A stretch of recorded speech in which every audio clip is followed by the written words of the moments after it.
everybody. So today we are going to begin our conversation about civil liberties. So in understanding what civil liberties are, let's just look at the word liberty for a moment. Whenever we talk about the word liberty, we are talking about freedom from something. And when we talk about civil liberty, we're talking about freedom from government. That's specifically what civil liberties are. They are freedoms from government. And most of our civil liberties are protected by the Bill of Rights. For example, the First Amendment protects our freedom of speech. But the first thing that I want you to understand about our civil liberties is that none of them are absolute. In other words, all of our civil liberties have limits.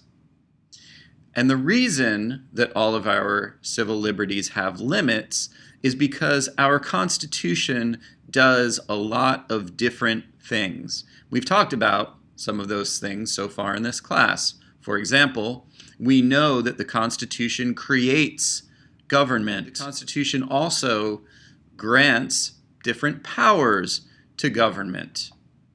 We've talked about, for Congress, enumerated powers. We've also talked about implied powers.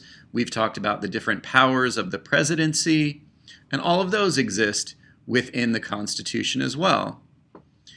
The Constitution also protects equality. So we haven't talked about civil rights yet. Civil rights are very different from civil liberties, but we'll talk about that in a future class. But the 14th Amendment, for example, protects equality. So within our Constitution, again, we have all these different things that it does. It creates government, grants government different powers, it protects equality, and also, finally, it protects liberty. So there's this one document that does several different things. And within all of these different things that the Constitution does, there are what we call different constitutional values.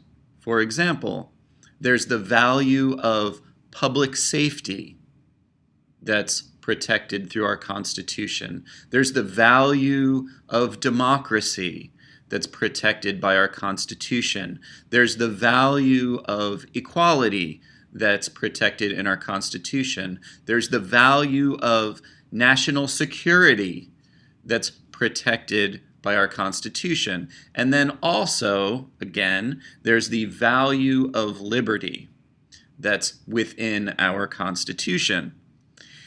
And so the reason that none of our civil liberties are absolute, in other words, why they all have limits, is because sometimes these constitutional values come into conflict with one another. So here's a very easy demonstration of those values coming into conflict. So, for example, our Constitution protects the value, as we just said, of liberty. Within that value of liberty is the idea, which is enshrined in the Second Amendment, that we have the right to keep and bear arms. That's explicitly outlined in the Bill of Rights. Well, our Constitution also protects this value of national security and public safety. Now, if I had an unending right to keep and bear arms, well, then shouldn't I also have the right to own a nuclear missile and have it kept in my garage? If the Second Amendment were not absolute, well, then I should have the right to have a nuclear missile, because a nuclear missile is an arm, just like a gun is an arm. But me keeping a nuclear missile would very clearly come into conflict with the value of national security and the value of public safety. So it makes sense that my right or my freedom or my liberty to keep and bear arms will have limits, and that limit will end where the need to protect national security and public safety begins.